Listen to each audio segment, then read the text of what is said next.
The Sex Crimes Unit are laying out a disturbing case of child exploitation. Police have been in contact with 3 of the young victims, but say more children are seen in these videos, pictures, and other images and have yet to be identified. 5 Ontario men have been arrested and charged after a 7-year-long multinational child pornography investigation. It's a case the OPP are calling unprecedented and at the heart of It's a crime we're hearing reported more and more each and every single day. Every 12 hours, there's thousands of child pornography images reported online. Now here, each one of these lollipops represents a child. There's 10,824 to be exact. This installation, dubbed Lolly, the exhibit nobody wants to talk about, is set to open up tomorrow. It paints a picture of a crime that victimizes the most vulnerable young children. We have a social epidemic and more needs to be done, and we have to take action now. With the abuse being recorded, that moment of living my nightmare exists forever. It's out there for other people to view and use.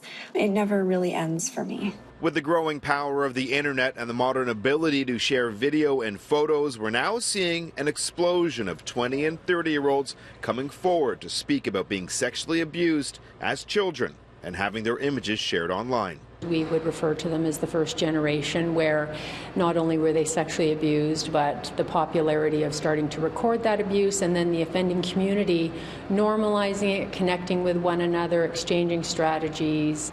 You're not just clicking something. You're not just downloading it and keeping it and watching it. You are harming somebody. That child is hurting. 2.5 years ago, the Canadian Centre for Child Protection launched Project Arachnid. In that time, they've had 10 million reports of child pornography reported to them. We had absolutely no real clue until we developed this EPIC tool.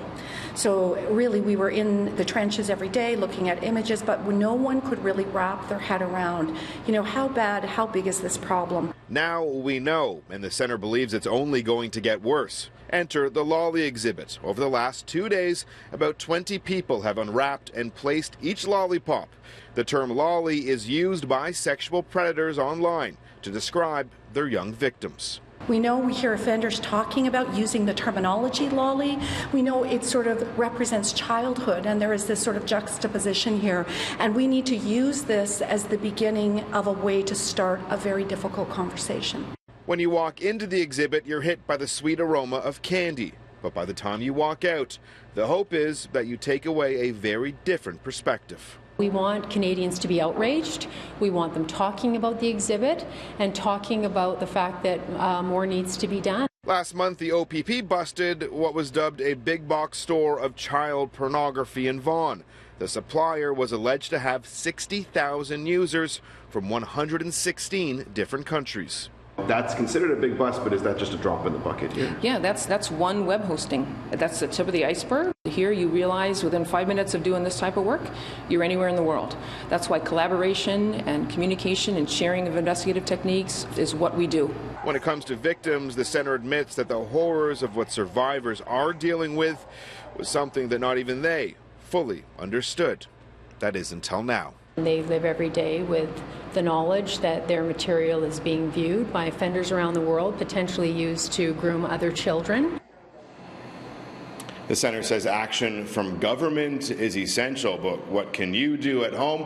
Well, education is key, and there's plenty of literature. Just go to our website, citynews.ca/extras, and you can also spread the word with the hashtag Lollipop Takedown.